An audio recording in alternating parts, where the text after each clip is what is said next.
Welcome to Business Analytics. My name is Mr. Rankin. This is lesson number 1 of our BAS 120 course. We're going to talk about what is business analytics.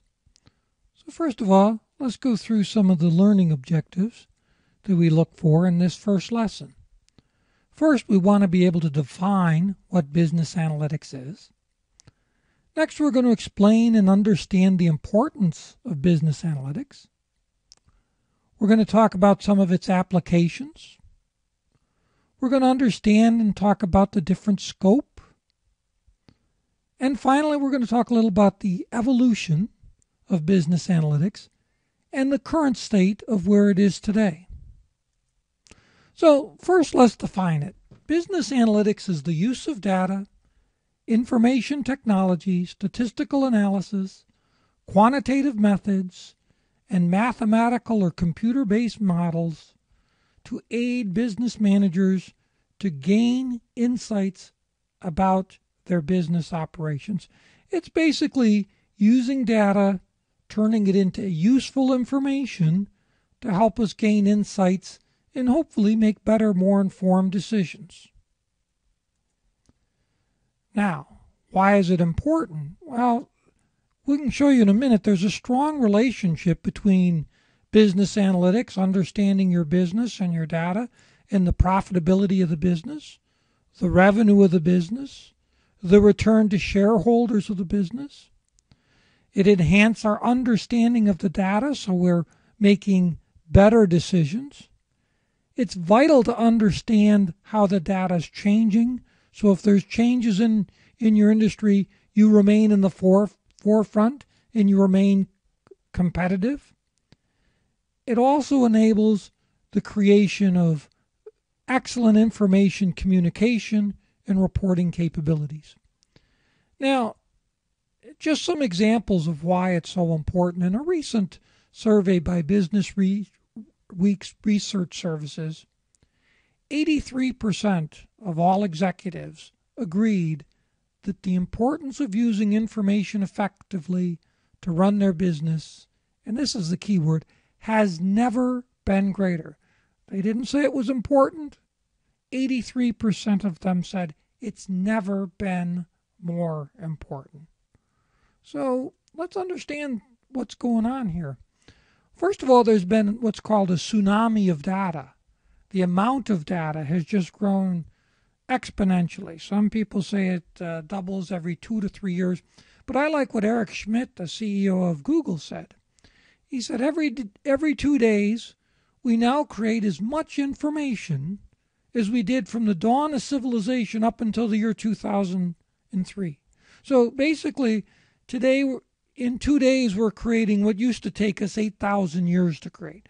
So there's just this flood and tsunami of information that's coming into us to be analyzed. And the folks, another reason it's important is the folks that can analyze it, based on another study by Nuclear Research, for every $1 a company spends on analytics, they tend to get a $10.66 return. So a rate of return of $10 for every $1 spent. Now, most business people will recognize that, understand that. That's not complicated. It's just hard to do. Now, not only is there a tsunami of data, but there's all kinds of new data to be analyzed. So long gone are the days when all the data was in the company's database and they had the information. Now, things like Twitter, the number of tweets per month now exceeds the population of the planet. All sorts of new, what's called unstructured data sources to be analyzed. What are businesses to do with this? What are they to do with keywords on Twitter? Is there potential to use this to be more competitive in the business? The last thing to understand in this introductory on the importance is, even though we've had a tsunami of data, fortunately, our technology has allowed us to hopefully keep pace. We've had dramatic increases in our storage capabilities as microprocessors have gotten faster and better. A lot better processing speed. And much better analytic tools. There are now tools with computers that allow us to do much more than we ever did. The key for us in this class is to make sure that there's enough talented employees to be able to utilize this storage capacity, this processing skills in these new analytic tools so that we analyze this data properly and help businesses make informed decisions. Let's talk a little bit about the applications. Well, the applications are broad because just about everybody uses data in one form or another. You use it for customer relations, for financial and marketing activities. I think we've all seen the Netflix where, if you've liked this video, people would also buy this. Supply chain activities. If you think of a distributor, how do I distribute in multiple countries as we've become international? Human resources and planning, pricing decisions, when should discounts be given? What type of discount? Should it be a 2-for-1 or 20% off? Sports teams use it in entertainment business. The casino business uses it extensively. Anybody that uses data has a need for analytics. Just to give you a quick example, in our daily lives, I think most all of us now have car keys with, the average person has 14 of these tags from various grocery stores, etc., etc., etc. Over 50% of all U.S. consumers utilize these at least once a day. Well, why are they there? What are they there for? Well, you think about it, and businesses want to understand their customers. They want to gain data so that when a grocery store sends a discount, they can specialize it just for me, the food, the things that I buy. So that's the scope, gathering the information, utilizing the information. As we said, it applies to every area. Marketing, fraud detection is another huge area outside of, you think of credit card transactions, you think of insurance claims, huge industry in fraud, huge industry in police work, terrorism detection, the recent Boston marathon. Think of how they sifted through all of those pictures. Healthcare, it's big in terms of the proper diagnosis, and finance in terms of collections and other stuff. Now, there's 3 areas of analytics called the scope, the different scope. The first area is called descriptive analytics, or sometimes called business intelligence. It's the use of data to describe and understand the past and the present. So it'd be like me saying the class average on a test was an 81. Predictive analytics is where we analyze past history and do some modeling to forecast future history. So, for example, a company might do a budget and they might do a trend of revenues to predict what next year's revenues are going to be. Prescriptive analytics are where you use the statistical models to actually optimize the equation. So, for example, an airline might ask the computer or a model to determine the best route, the route that optimizes revenue or minimizes cost. So 3 types of analytics. Here's a famous chart by Thomas Davenport in Competing on Analytics, one of the real groundbreaking books in this area. But he talks about the degree of complexity and the competitive advantage. So if you look at descriptive analytics or business intelligence, that's mostly around standard reporting, tells us what happened, how often it happened. Then you get into predictive analytics where you're talking about forecasting, predictive models. What do we think will happen based on historical trends? Finally, you get up into prescriptive analytics where we're doing optimization. How can we achieve the best outcome? Tell me what the best route for collections of my ATM machines. Tell me the best routes for my supply chain to optimize deliveries, etc., etc. Once again, descriptive describes the data. uses data to understand the past and the present.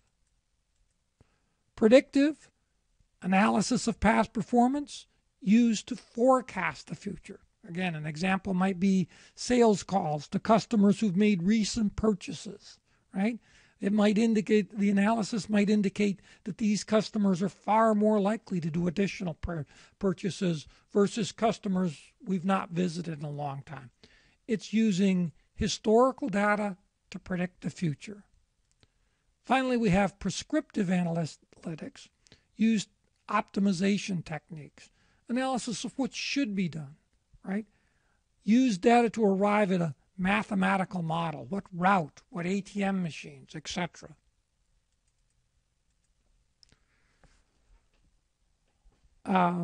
Role just used in retail markdowns. Should we mark it down? Let's talk a little bit about the evolution of analytics.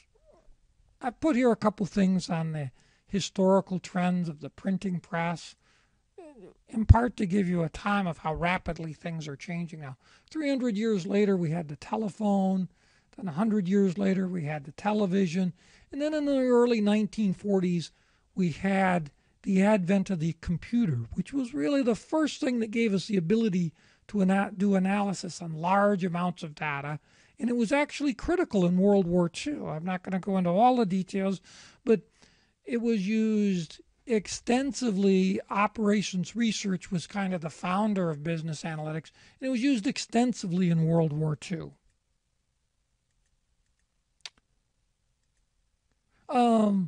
Then we got into the integrated circuit, the microprocessor, in '74, the advent of personal computers, and then in 1992, things really accelerated change with the internet. So today we got, staggering numbers, 88 billion Google search a month, text messages, advent of unstructured data, everything. As we said earlier, the amount of data is doubling every 2 to 3 years.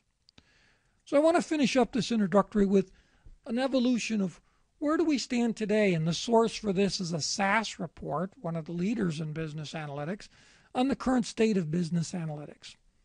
Well, the current state is 97% of companies use analytics, but it's still mainly for reporting, and it's mainly on spreadsheets. So most businesses are still in that descriptive level or business intelligence level of analytics. And do they really use it to use decisions? They tell us a lot of them still use their intuition. Yeah, the data says this, but for some reason they may not trust the data, so intuition still drives a lot or most of the business decisions. So there's a lot of cautious adaptation to business analytics because companies want to see a real bottom line impact. Now, what they tell us some of the roadblocks to adaptation is the data itself in terms of the accuracy, consistency, access to it, volume. That's being worked. Lack of analytic talent. Hopefully that's what this course will help us with or help business with. And then there's the whole role of culture. A lot of people still are not in the culture of letting the data help determine the decisions. Well, that's the first lesson. Any questions, send me an email. Have a great week.